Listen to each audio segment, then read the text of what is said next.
प्रिय छात्रों, आज हम आपके प्रथम प्रश्न पत्र रीतिकालीन काव्य संकलन के अंतर्गत रीतिकाल के रीति मुक्त काव्यधारा के प्रतिनिधि कवि घनानंद के कुछ कवित्व और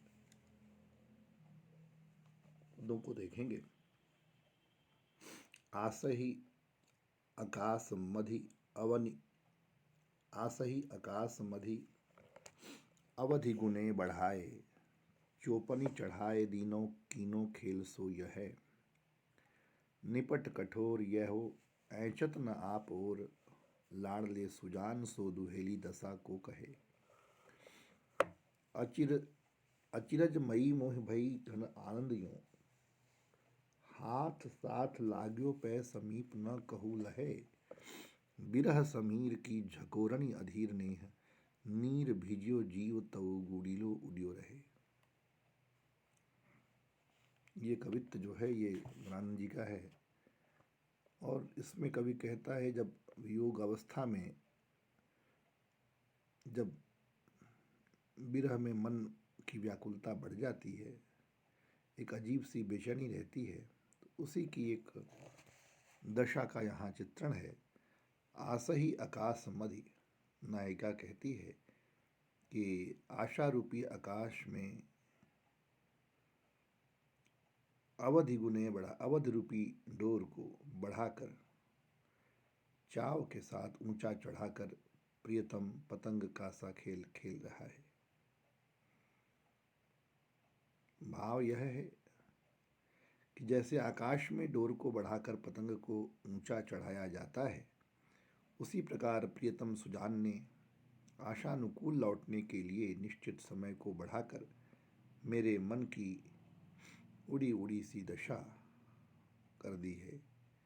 लेकिन वे अत्यंत निष्ठुर हैं, क्योंकि वे मेरे पतंग रूपी चित्त को अपनी ओर नहीं खींचते हैं। निपट कठोर ऐहो ऐचत न हो आप और, लाड़ ले सुजान सो दुहेली दशा को कहे।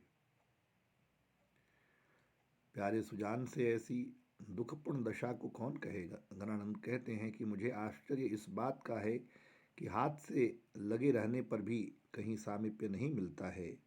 अचरजमयी मोहि भई घन आनंद यूं, हाथ साथ लाग्यो पे समीप न कहूँ लहे।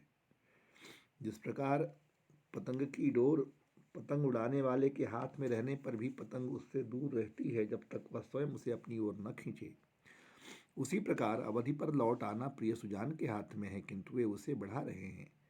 जब तक वे स्वयं न आकर अपनी निकटता प्राप्त न कराएं, तब तक नायिका को यह प्रियतम का इस प्रियतम का सामीप्य कैसे प्राप्त हो सकता है। आश्चर्य यही है कि यो अवध रूपी डोर के द्वारा जो मेरा जी है वो सुजान के हाथ में है, फिर भी सामीप्य नहीं मिलता। बिरह रूपी वायु के झोंके से चंचल होकर प्रेम के जल से भीगा हुआ होने पर भी मेरा यह चित्त पतंग के समान उड़ा उड़ा फिरता है।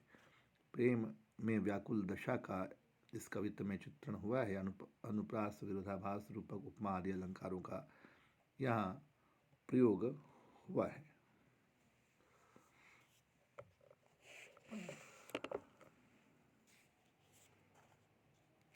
आगे अगले पद पर हम आते हैं। छवि को सदन मोद मंडित बदन चंद,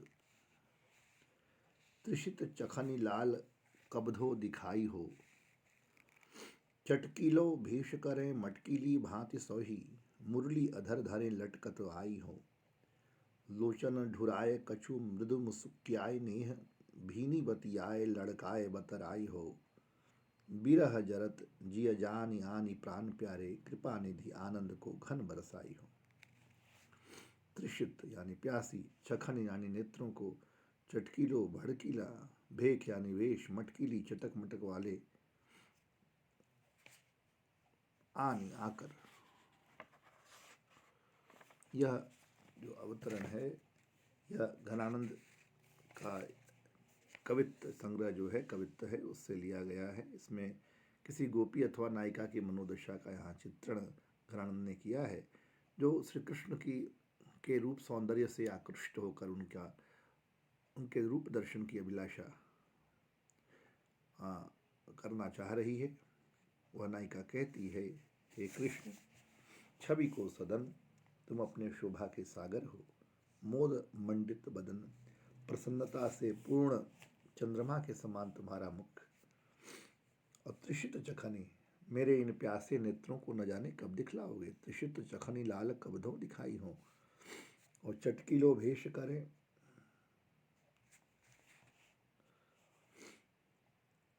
और न जाने कब तुम अपने चटकीले वेशभूषा धारण करके होठों पर मुरली रखकर उसे बजाते हुए और अनेक अदायगी के साथ में झूमते हुए आओगे।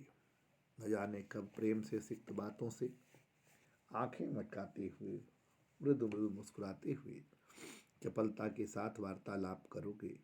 और न जाने कब अपने हृदय में मुझे विरह से जलती हुई समझकर मेरे पास चले आओगे।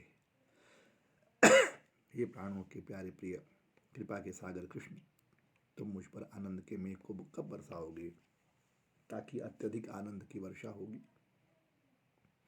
प्रियतम की रूप छवि के साथ समस्त व्यवहार को प्रेमानुकूल बताकर उसके संयोग की लालसा नायिका द्वारा व्यक्त की गई है। अगला छंद हम देखते हैं।